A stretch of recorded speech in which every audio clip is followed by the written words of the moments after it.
Welcome to the East County Sports Report. I'm Ramon Scott, and I'm joined by my partner, Dave Dickens of EastCountySports.com. Dave, we've got 13 games on this schedule and not a lot of time to get through them, but we're going to try to touch on them all. We're going to try to predict them all, and we're going to try to get them all right.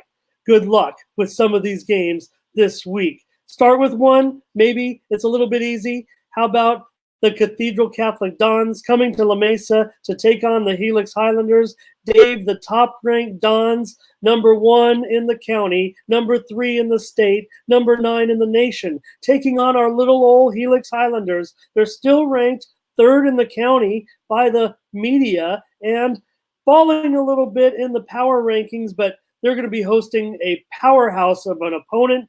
There's a lot of seats at Helix, but you're probably going to want to get there early. Yeah, I'll tell you. I think this one right here, I'd like for our Helix boys to be able to pull one out, a rabbit out of their hat, per se. But Cathedral's just, like you just said, the rankings, the record, the talent, the speed, the strength, you name it, the Cathedral Dons have it. Even some good-looking uniforms to add to it. So, unfortunately for Helix and them being ranked number 3, I think that's I think they're worthy of it. But unfortunately, I think with that loss in the win-loss column, I think that is a little bit of a blemish, and I'm sure that they wanted that game back too.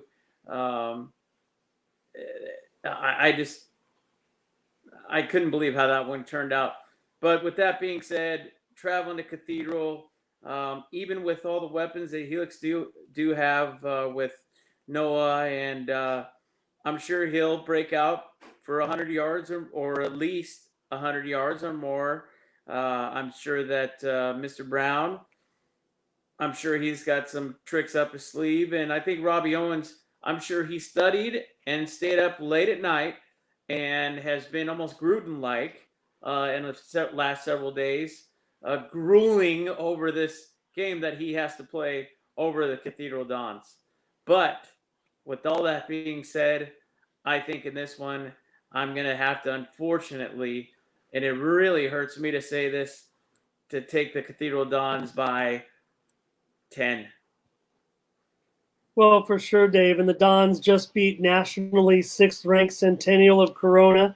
Quarterback DJ Ralph making big noise now all of a sudden after all these great linemen of Cathedral and some of their other players. Their running back DJ Ralph, the son of the former Santana High coach Jerry Ralph, rushed for 3 touchdowns, including the game winner with 46 seconds to play. He passed for 2 more touchdowns. Helix, they're coming off that bye. Following the loss to Harriman, Helix was ranked 3rd, lost to Harriman. The voters didn't penalize them. They didn't think it was that bad of a loss, even though Helix really was expected to win that game. I bumped Helix down a little bit, certainly, for that loss to Harriman. Harriman, a very, very good program, but Helix was expected to beat those guys. So 26-19, Harriman ended up winning in overtime. So if anything, it was a tie game at the end of regulation. But according to the computer rankings, Dave, the Highlanders will likely be an underdog in their next 3 games. You figure they're playing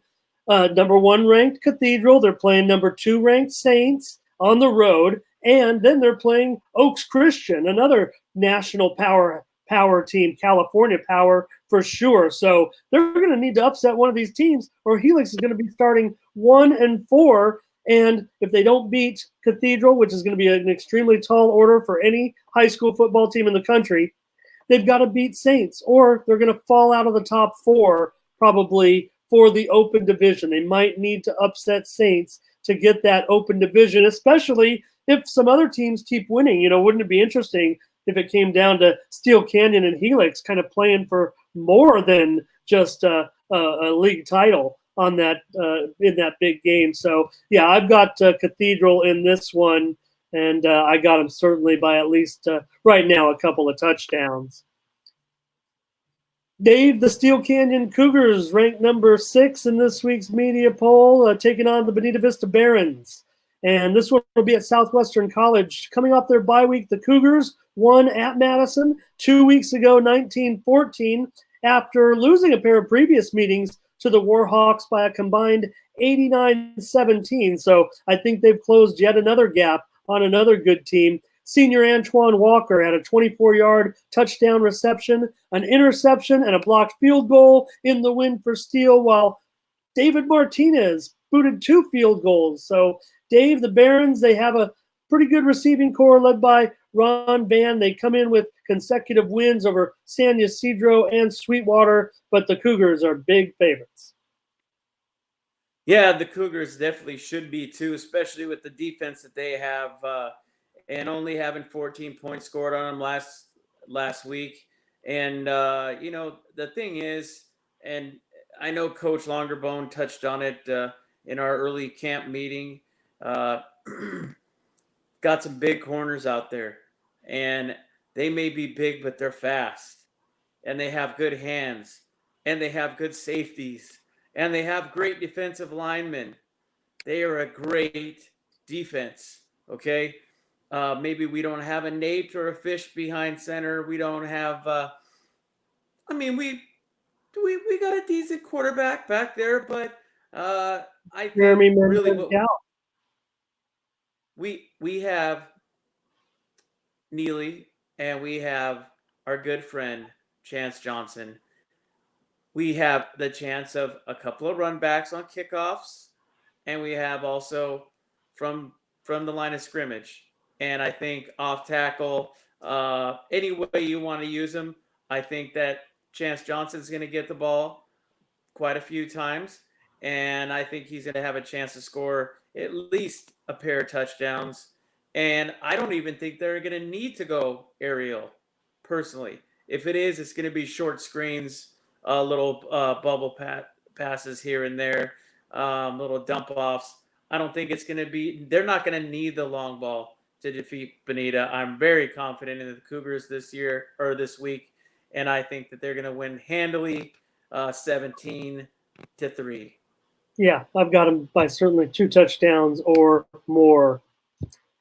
All right, Dave. The Olympian Eagles are going to come to take on the Grossmont Foothillers. The undefeated Grossmont Foothillers, ranked number 9 in the media poll this week. When last seen 2 weeks ago, Dave, the Foothillers were racking up 817 yards of total offense against Mater Dei Catholic. And, well, that record only lasted a week, I think, or some of the records that they set anyway after what Tyler Buckner did for Bishops last week. But still, the Foothillers putting up big numbers. Senior quarterback Jamie Odom posted 437 yards passing and 5 touchdowns. Senior receiver Brody Schicker caught 8 passes for 136 yards and 3 of the scores. Running back Jamal Nevels, he added a pair of scoring touchdowns. The Foothillers were coming off that bye. They're expected to win this one, but consider this, Dave.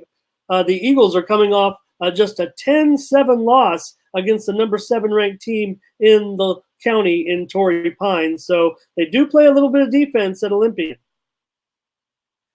Yeah, but I think with that defense facing this Grossmont offense, I think this is the Grossmont offense that was supposed to elapse last year. And I think due to the early injuries, they lost some of those linemen. For a while, I think I can quote you as it almost was MASH-like on the sidelines. I mean, they had so many injuries to key players on that offense, including Tucker. Also, Jamie was running for his life. Now he's got the protection.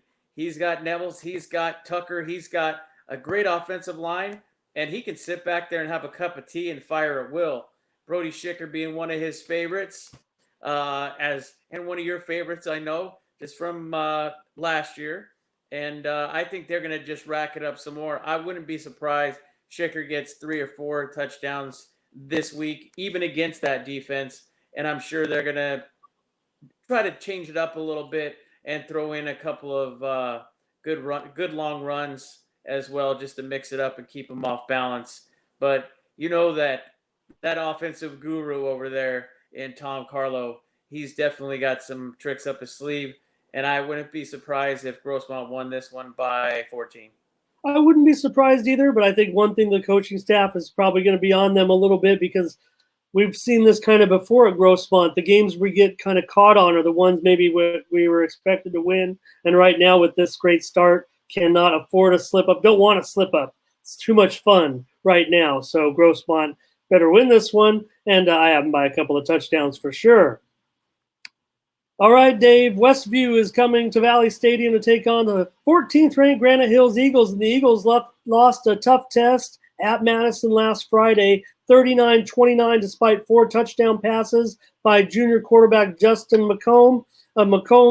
The Warhawks returned a couple of pick sixes against him in the first half, and really that ended up being the difference. Granite Hills maybe really outplayed them, or would have been in a great game. Justice probably pretty upset with those mistakes, but, we talked about it earlier this week, that really just chalk it up to, first big game for Justice as far as going on the road against a top-flight opponent. Here, Westview, they're a pretty decent team. They failed to score, however, last week in a 6-0 home loss to undefeated San Pasqual. So I'm not sure how they're going to find the end zone here against this Granite Hills defense. Dave, Matthew Keeley recorded his 4th interception already of the season. That has to lead the county. And offensively, James Johnson hasn't missed a beat so far this season. 6 receptions for 94 yards and a pair of scores. Also mentioned more defense. The Eagles had 3 sacks last week.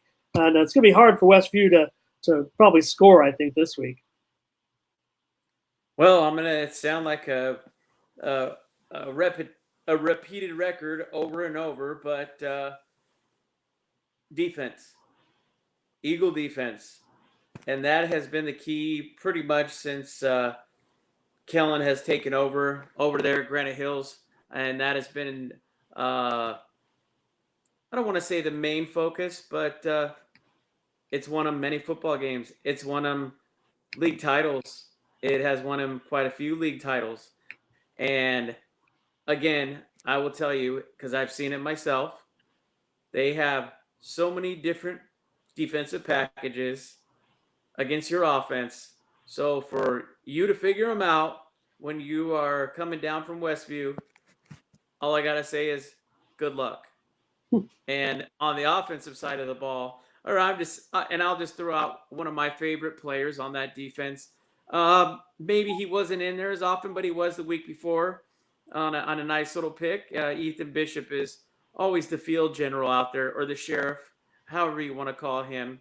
But again, you mentioned James Johnson on the offense. I think Justice is going to throw a couple of touchdown passes. Maybe even Zetterberg will get in there as well. And let's not forget about Junie. Don't forget about Junie. Junie can always run one back on a kickoff. So many weapons on defense, so many weapons on offense. This one's got to be one of the easier ones to call. Sorry, Westview, but my number 14 Granite Hills Eagles are going to take you down at least 28-0. Well, at least, and I've got the Eagles, winning this one by a couple of touchdowns or more, certainly. So I didn't know if you saw this, but you mentioned Bishop. I picked him for the little thumbnail of the video. So shout out Ethan Bishop. All right, Dave, what a difference a year makes. A year ago, we were ready. This was our featured marquee matchup. 2 undefeateds were coming together. One of them was going to go home with a win. One of them was going to go home with a loss. After regulation, we still didn't know who was going to win. Both teams were 3-0. It went to overtime, and Granite Hills High School was the site, and Christian came out with the victory in that overtime game. But wow, look at them now. Both teams are 1-2, and not living up to our expectations, unfortunately. But considering the current start by both teams, I think we're expecting another tight finish. So that's exciting. 2 East County teams in a coin flip game. I don't think you could tell me right now. You might have a prediction. I don't know if you're going to be very confident in whichever team you pick. I know I'm not. No. And in speaking to, we'll start with Christian. Speaking with David Beezer in the last several weeks. 2 weeks ago, he was pretty pleased But the start against Santa Fe Christian, which no one foresaw that start out of the gate. Um, although now you look at how Santa Fe Christian is playing, they are pretty good squad. Um, offensively more, but defensively as well. But Christian just not the team that we expected to start off the way they did. And I was mentioning David Beezer because I had a couple of conversations with them, short and sweet, young team, and just need to get better. I mean, that is pretty much what he has said about his Patriots, and doesn't sound like he's throwing out the white flag at all. I'm sure he is actually confident this year, even more so probably than last year against these Monte Vista Monarchs. On both teams, though, several graduates and quite a different look on both sides of the ball. I think they're both equally just as young. Monte Vista on their side, as Logan said, he was very disappointed in the loss to Patrick Henry when he really thought that they made a good comeback shot at those defeating the Patriots from Patrick Henry, and now they get to face the Christian Patriots. But I don't think this is going to be a double overtime. I think this will be decided in regulation. Tough one to call. There's been spectacular looks from both offenses at times. There's been spectacular play from both defenses at times. The only problem is, I'll just come out and say it. Sorry, Coach Yamamoto, and sorry, Coach Beezer, but it's just been inconsistent on both sides of the ball, and I'll just come out and say it. And I know, though, and I have faith in both of these teams because they are such strong programs, that one of them is going to come out a victor, but it's going to be a close game, and the other one is going to be even better than they were going into this game, even in a loss. So if I had to pick one, though, can we do a pick 'em? Yeah, I don't think we can. If back in the old days, before we used to, we'd let them go off on the field on a tie, and you could actually pick that. But since there's overtime now, you have no excuse. If I have to pick someone, though, and that's only due to the home field advantage, and that's about all I got for you, is the Monte Vista Monarchs. They will draw a good crowd, as they always do, and I'm going to take Monte Vista by a point. Yeah, it's funny, you go back and listen to us. I have nothing to do in my life. You go back and listen to what we said about this game last year, even though both teams were undefeated. Couldn't determine who we thought we were going to win. I think you had it right and I had it wrong. So I might just take Christian.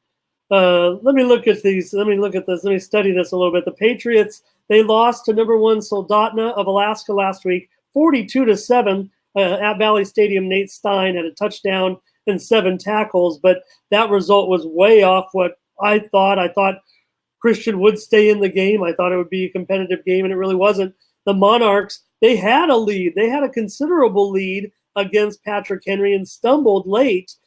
Despite 147 yards and 2 touchdowns from running back Isaiah Gardner. Dave, I got to tell you the truth. I wrote on my notes, I just put the same score as last year with Monte Vista winning, 22-21 or 23-22, whatever. But since you picked the Monarchs, I will pick the Patriots, just because that seems appropriate. I don't think we should both be on the same side. I don't think those coaches, they can, stare at their players and tell them they're going to win, and they have to do that. But, man, I'm not sure anybody in their right mind knows who's going to win that game. Let's move on before we get in trouble. All right. Dave, only one of 2 games in Week 3 in San Diego County to match San Diego section undefeated teams. This is going to be undefeated Valhalla at 2-0, undefeated Hilltop. One of the stories of the entire county so far at 3-0. Dave, senior running back Keegan Baker has 468 yards and all 8 of Valhalla's touchdowns through the 2 games. And, well, we finally got back to us. Don DeMars hit us up, and the guys over, Coach Caston, also sent it out. I think he got us the names of these guys. Samir Faraj, Anthony Stephen, Alan Kalasho, Tyler Straub, Elijah Estrada, and Ibrahim Ibrahim. You know who those guys are, Dave? That's the Valhalla offensive line. Yep. And what a job they're doing. Very underrated. Want to make sure we give them their just due. I know Mr. Baker would want us to say those guys' names. I tell you what, though, and I might have mentioned this last week, but Casey Ash, after facing Valhalla in a tough loss, after they were just worn out, they said, he said this kid is such an athlete, no discredit whatsoever to that offensive line that you just mentioned. But he said this guy is just a pure athlete, and the way he can get through those seams and those little crevices and the way he breaks through, and once he does break through that little seam, he's gone. He just has that crazy speed and the jukes that you see on that field. He said it's amazing to watch. You don't want to have him playing against you, but if you're not having him play against you, to watch this kid the way he runs, it's really something of beauty. Well, in this one, I think I don't know a whole lot about these Hilltop guys from Chula Vista, but I can tell you what, you play these Norsemen right now, and as hot as they are right now, I think that you're going to lose this time, and I think that Valhalla is going to have this one by a touchdown. I'll tell you a little bit about these guys, Dave, the Lancers. Under head coach Drew Wessling, everybody agrees, one of the up-and-coming top coaches in San Diego County. They're making a strong case right now of being the South Bay's top team, with Eastlake being down a little bit. They're averaging 45 points a game and 300 yards passing in their 3 wins so far. Valhalla's an underdog in this game against the higher-ranked foe, so a win here would dramatically improve the team's playoff chances in Division 3, believe it or not, because they're in Division 3. Dave, these guys have to still pull off some wins. Valhalla needs to keep winning, and an upset here actually is very, very important to their chances. A loss probably isn't going to be a significant penalty, but a win would do wonders. I'm going to be the contrarian, though, here and put the challenge to Valhalla. I'm taking a Hilltop to win this game by a touchdown. Okay, Dave, here they are, huh? The El Cajon Valley Braves. Dave, a season ago, members of the El Cajon Valley Braves were reduced to tears after following what could only be described as a humiliating loss against host Coronado, 76-0 on the island, the worst defeat the team experienced during a season in which they went 0-10. Well, last Friday night, the Braves may have executed the biggest one-season turnaround against a single opponent in section history. They knocked off the Islanders 20-7 to complete an 89-point turnaround from the previous year's result, won their 3rd straight game to open the season. The Braves are undefeated. They haven't been this good since 2016 when they started 5-0. And with this win streak, El Cajon Valley has moved into the top 4 teams in the section's Division 5 power rankings. Dave, take over for me. I'm out of breath talking about these guys. I'll tell you what, these guys, I was talking to the athletic director, Ryan Trammell, and everybody at El Cajon. Who's not excited about the El Cajon Valley Braves? We're always referring to the other side of Madison, but I'll tell you what, both sides of Madison are doing really well. But I got to say, hail to the Braves, because these guys are filling the parking lots. They're filling the seats. And I can't get any more excited than you can. I'll tell you what, I think that this is a team that is special this year, and they are exactly a team with, if you have to throw out a couple of names, though, you got Clarence Johnson, you have Demarius in there, you have Cajon in there. There's just so many players on this team that are just tearing it up offensively. Then they go back out there on defense. Let's talk about Joe Malone. Not only can he handle the ball behind center and is he tossing touchdown passes, but he's also making backfield tackles. Yeah, what not good about this team going both ways, and they got a roster of maybe 27 guys. I'll tell you what, watch out for the Braves, Clairemont, because they're coming for you, and they're going to pull off a 4-0 start, coming back to start their homecoming the following week. I got the Braves by 10. Dave, Clarence was so awesome in the post game, reflecting with the post game with the PPR interview, just reflecting on what it meant probably to him and this team. And we saw the post game with you out there following the game with Coach Osborne and hearing what he said to his team, looking them straight dead in the eye and said, I don't care what it says on that scoreboard right now. But what matters to me is the fact that I got to coach you guys in this football game. And if that didn't reduce me to tears, I'd be lying. But Dave, Clarence had the 70-yard touchdown on a pass from Malone on the first play of the game. Demarius Hyde had 2 rushing scores. And you mentioned the sack by Malone. But, hey, how about sophomore Daniel Jacobs? He had 2 of El Cajon Valley's 4 interceptions in that game. They're traveling up to play a Clairemont team that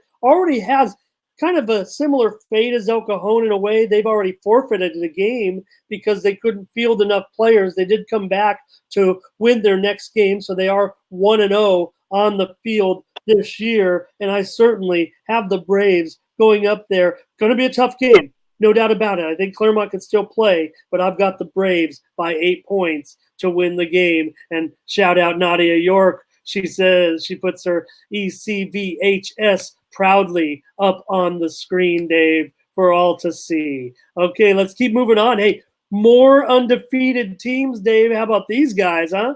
The Santana Sultans. We had the 2 Nathans on earlier this week. Great interview and talking about those huge 6-foot banners in the parking lot. If you go to the game this week, you'll see them, or if you go to any games out there in Santana's parking lot, you'll see the players, the banners, similar to when you see at sporting events. They have larger than life images hanging from the light posts. But Nathan Temple, 12 of 15 for 195 yards and 5 touchdowns in the first half, Dave. They beat Mar Vista 41-0. You kind of thought it would be close, but it really wasn't because they've just gone past Mar Vista. Those struggles of last year in the first game are long gone now. And Randy Smith and Nathan Hughes both had a pair of touchdown receptions for the Sultans. They improved to 3-0 for the first time in 8 seasons and are the top-ranked team in the Division IV power rankings. So this game's unlikely to be close. And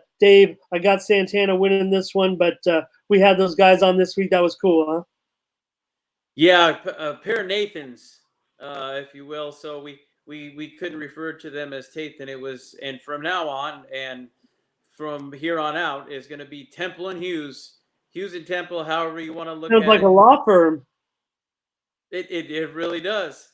I really these cats really, I think they are an underrated undefeated team, and I think that everybody in the Valley will probably have them marked on their calendar now that this will be one of the tougher games that they do have to play this season, whether it be league or non-league play. Because I'll tell you what, I saw them a little later in the game after it was way out of hand, but even some of these second and third stringers, this team has some serious depth too. So if somebody goes down, let's not have anybody. Let's not put a hoax on anybody. But I'm just saying that they have a lot of depth. That every player on this team has some talent. So I think that Sultans, the way that they're playing, I mean, they have a good running game from Brooks Muta.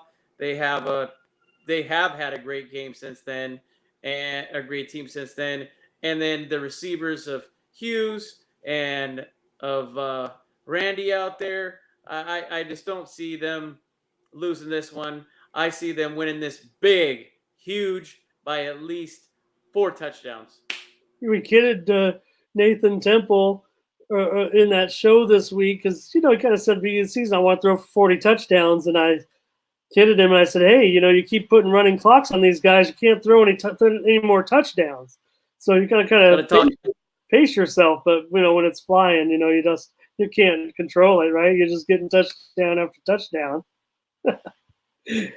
All right, Dave. Hey, we got a daytime start. Mount Miguel and Santa Fe Christian. This is going to be one of those SFC 3:30 p.m. games. 2 weeks ago, Mount Miguel senior Jaheim Allen Pompey caught 3 touchdown passes from quarterback J.D. Laverdier's the Matadors. Went into their bye week off a 47-7 win over Chula Vista. They were extremely proud of the defense that night, but Laverdier passed for 313 yards for his 7th career 300-yard game. And how about that Matadors offensive line of Christian Bernal, Quincy Snipes, Ulysses Monge, Julius Ford, and Elias Doring? They did a great job of protecting their passer, but they're going to have to be strong against these Eagles, Dave, who are averaging more than 3 sacks a game. These two teams have very contrasting styles, obviously. SFC, they've attempted just 7 passes thus far and are averaging over 225 yards on the ground. What do you see?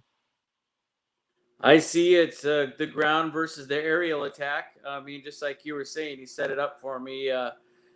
I think that JD is going to go through the air. He is going to be probably a little tougher defense, though, so they might be a little more conservative. I don't see him throwing the deep ball. However, Mr. Starr might have really changed up the game plan this week for this particular type of defense that they're facing. And I think that you might see a little more balanced offense from the Matadors, and hopefully they can establish the run. If they can establish a run and pound the ball, that will definitely open up, maybe even run a little bootleg, out to the right or out to the left and run some special play action. I don't know, something like that. But I'm sure there's some tricks up Star's sleeve. I'm sure he's practiced it all week, or he's practicing at it week.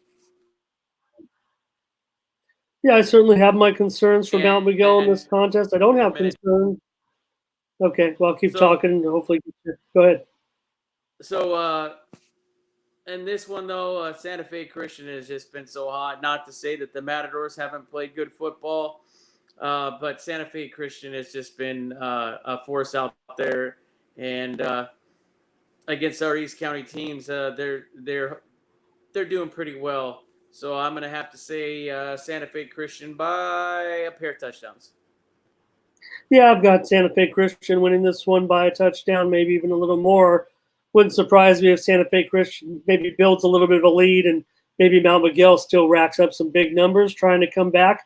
One of these times, they're going to execute a comeback, and it's going to be a big, big story. They're going to come back maybe from a couple of touchdowns down because they have the ability to do so. That's sometimes the challenge some of our other teams that, are ground-oriented teams. That kind of hurts them sometimes if you fall behind by a couple of scores. But as these guys get a little bit older, let's remember JD's still a junior, and maybe they'll execute that one of those comebacks that'll really catch everybody's attention. All right, keep moving on. Dave, going to be a high scoring game in Lakeside, I would think. Maybe these teams can try to go contrarian a little bit and go to the ground, but I don't see why. The Vaqueros, they were up against 12th ranked San Diego last week, trailed just 27-21 at halftime after the Cavers returned a couple of kickoffs for touchdowns, but the Vaqueros still lost 53-29 to a very talented young San Diego team at Balboa Stadium. San Diego freshman Amari Airy, the son of former Mount Miguel High All-Leaguer Dwayne Airy, scored 4 touchdowns and grabbed an interception. The Cavers won their 14th straight game. It's the longest winning streak in the section. I just want to mention him, Dave, even though he's from San Diego, because I want to mention Dwayne Airy, the former Mount Miguel running back. He once ran for 320 yards. This is out of the Bill Dickens file cabinets, okay? Ari once ran for 320 yards in a game against El Cajon Valley in 2002, although interestingly, he had no touchdowns on that night against the Braves, but his son, a freshman, ran for 4 touchdowns last week against El Capitan. He's going to be an exciting player. You're going to hear a lot more of Amari Ari. He's going to be a star in the county for the next 4 years. But Dave, for El Capitan, Donnie Green, Kalen Lavallee continues to look terrific at receiver, going up and catching balls. Great hands. He can get isolated with his man a lot of times, and Wick can trust him to go up and get that ball, I think. He looked great. Taylor Grasmick also scored a touchdown in the first half, and Antoine Yokley had a 42-yard interception return for a touchdown in the second half. The Patriots took the lead last Friday against Monte Vista, as we said, with 46 seconds left on a touchdown reception by former Helix basketball standout Kai Jesse. Patrick Henry wings it even more than El Capitan. Quarterback Matthew Castillo has 981 yards already and 13 touchdowns. I've got the over in this one. I don't know who I'm picking yet. Who do you got? What you got? Well, I got to tell you, first of all, you were touching on the San Diego. I just wanted to add something just because my son Sebastian that does our helps out with the Instagram account for our East County Sports page. That kid, Mr. Ari, attended Parkway Middle School, and as a matter of fact, my son knew him really well, and he said, "I'll tell you what, back then, even in junior high school, he looked like a man among boys." And was last year. But he was faster and bigger than most of the kids that went to that school, right. So they already knew that he would be a driving force. Yeah. But I wanted to talk to Coach Werner briefly about a couple of things, but the main thing he said, yeah, we did have a rough start, but look for those vaqueros to come out and blow things up coming out this week against Patrick Henry. So I think you got a confident head coach and you got a confident LCAP team coming out. I mean, why wouldn't they be really? I mean, yes, Patrick Henry defeated Monte Vista, but you know what? Monte Vista, in reality, I think just a couple of mistakes were removed from that. Monte Vista would have won that game. Therefore, I think it is going to be a shootout, but I think El Cap is overdue. And I also think that Wick and, boy, I tell you, they get these Yokleys. They grow them out of the ground because these high-speed runners with great hands and can just go out there and reach out and just about grab anything. But let's not take anything away from senior Wickhauser either, because he has been chucking a mean pigskin around the field, and he does fire it at will. And if you ever got to see him live too, I'll tell you what, he is a darn good quarterback, and he is very accurate when throwing to his receivers, running backs, tight ends. This guy is really something to watch. So if you haven't seen him yet this season, you need to head out to El Capitan and watch him, because I'll tell you what, there's going to be some offensive fireworks out there in Lakeside. Yahoo! Yeah, I've got this one certainly going over 70 points, and I'm going to pick an upset, and I'm going to pick El Cap to get that first win. Dave, I think you agree with that, if without saying it so much so. I think we're going with an upset, right? For sure. All right. Okay, Dave, West Hills, we're looking to turn it around after that crazy situation last week. I'm still trying to get details maybe on that story. Maybe Sebastian can fill us in. I think the Wolfpack ended up arriving late in Whittier. They maybe got out of San Diego County, I don't know, around 7 o'clock or so. They weren't even, maybe at game time, they were still driving, had a ways to go. They lost 7-6 to Santa Fe High, a club that had lost 12 of its previous 13 games, including, they played West Hills 2 years ago, I believe, but still they had lost 12 of their last 13 on the field. Cole Clairemont, he wasn't feeling the effects of any delayed start. He caught 7 passes for 77 yards and a touchdown. His score came in the first half, I believe. His score came in the second half after the Pack trailed 7-0 at halftime. This game this week appears to be close on paper, Dave. Wolfpack cannot afford to get upset the rest of the way. They're supposed to beat Chula Vista if they intend on making the postseason. Yeah, and if we recall last year, it was a close one when they had Jordan back there chucking the ball around last year at quarterback. And that one was also a close one, and quite an exciting finish last year out of Chula Vista. As a matter of fact, last season, I believe it was I want to say it was Jake that came in and was playing a little quarterback for West Hills.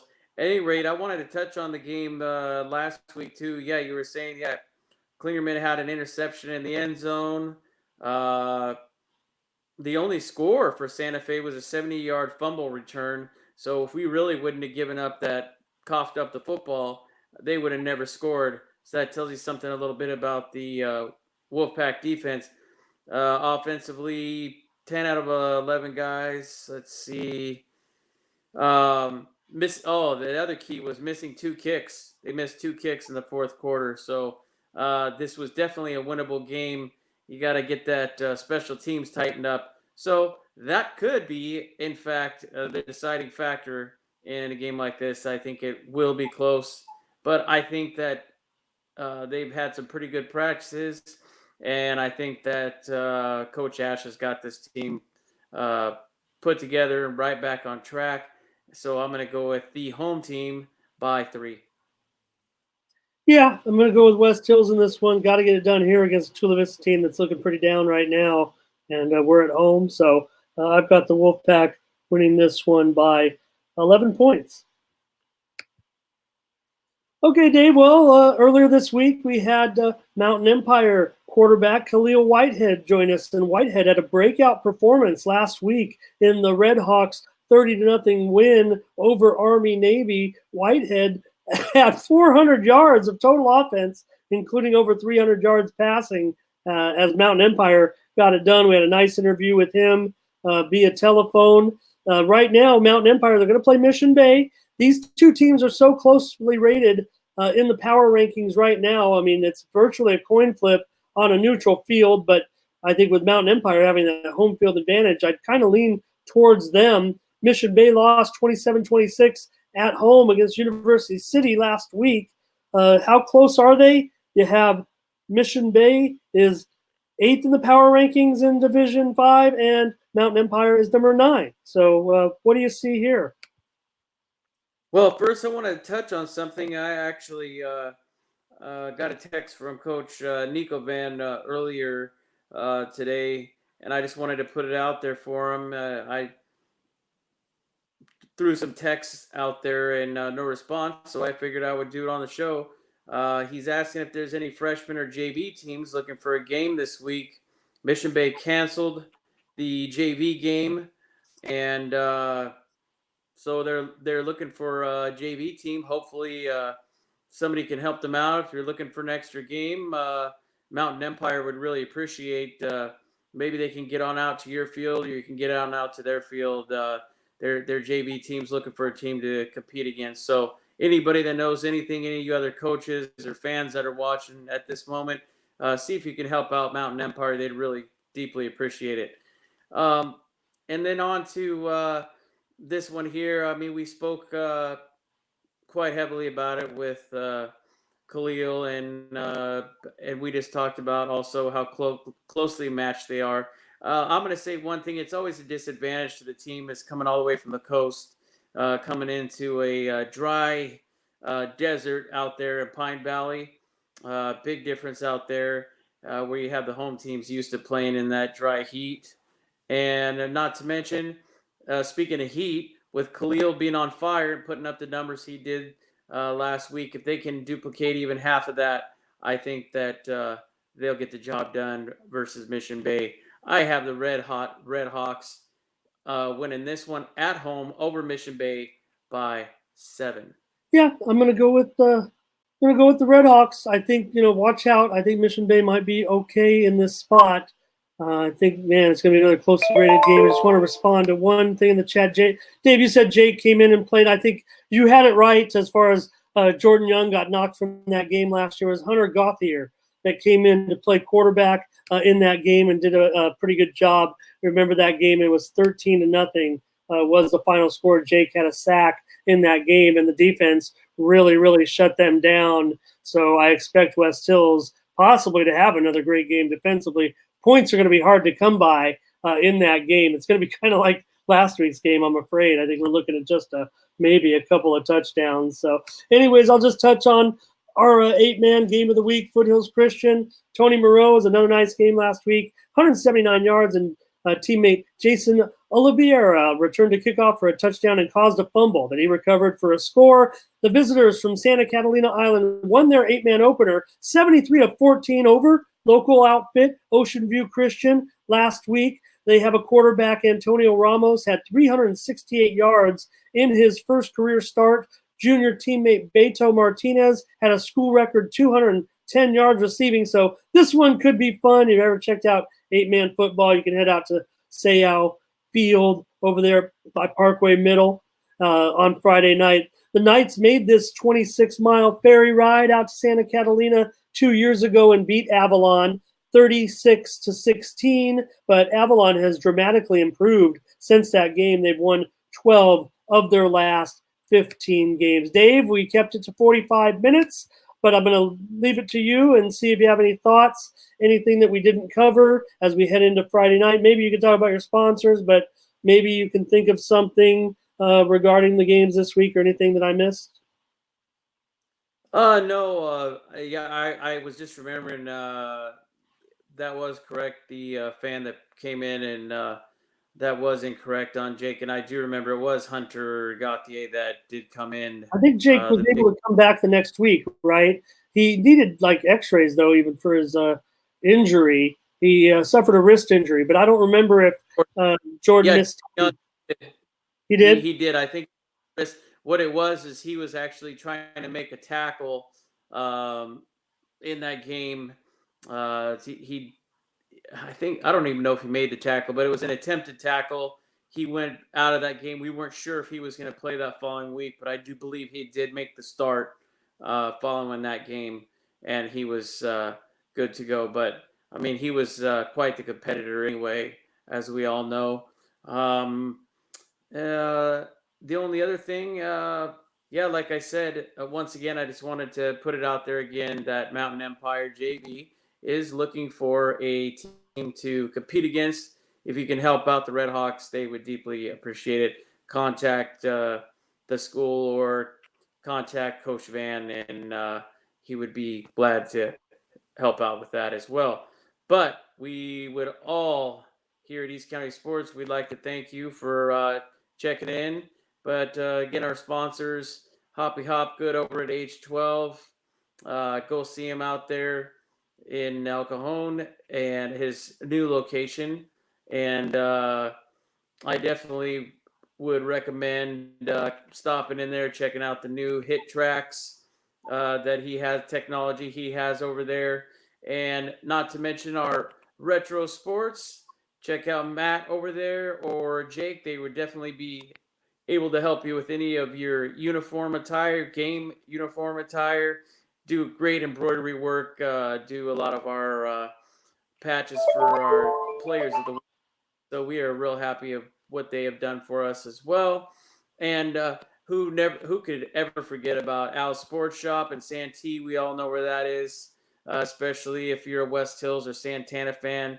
But all across the county, come in and see Rob and his staff. They are definitely most helpful, and you'll definitely get the treatment when you go in there. And then, of course, let's see if I get it right this time. Maracareos over there on 2nd Street. Come over there and see Pat Villani, one of the best pizzas in the East County. And our Italian competitor, Nicolosi's. Go see the Burners over there at Nicolosi's off of Navajo Road. And as I always mention, the Sicilian baked macaroni and cheese is to die for. And our good friends at AGC Construction. And that's pretty much it for Ramon Scott.